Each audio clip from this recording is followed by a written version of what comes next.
আজকে তোমাদের সুন্দর একটা গল্প শোনাবো এই জাম নিয়ে। এই যে জামগুলো দেখছেন এগুলো কিন্তু একদম পুরো গাছের, হ্যাঁ, কিনে আনা নয়।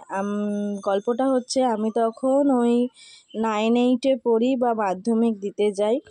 তো সেই সময় আমার বাড়ি আসার পথে একটা জায়গায় আমাদের এখানে মানে আমার এলাকায় যারা থাকেন তারা চিনবেন গাঙ্গুলি বাগান।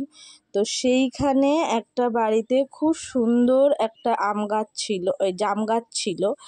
মানে স্কুল থেকে যখন আসতাম, স্কুল ফেরার বাড়ির পথে, তখন ওই জাম গাছের তলায় এরকম সুন্দর জামগুলো পড়ে আর ফেটে থাকতো। মানে প্রচুর পাখিতে খেয়ে নিত, প্রচুর পড়ে ফেটে থাকতো। সেই জাম গাছ থেকে মানে জামগুলো আমরা কুড়িয়ে কুড়িয়ে এনে খেতাম।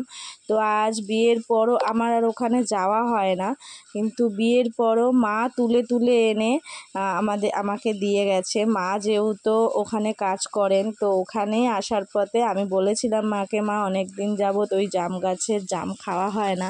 আর বিশ্বাস করবেন না, আমাদের কেনা জামের যে স্বাদ তার থেকে দ্বিগুণ স্বাদ হচ্ছে এই জামগুলোর। মানে এত মিষ্টি আর পুরো পাকা, আমার তো খুবই ভালো লাগে। আর একটা জামও টক না, পুরো মিষ্টি আর ভেতরটা পুরো ডিপ পার্পেল কালারের।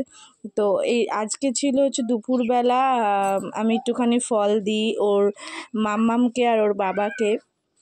তো জাম আর এই আম আর লিচু দিয়ে গেছিলো হচ্ছে বাবা দুপুরবেলা এসে। তো ভালো লাগলে লাইক আর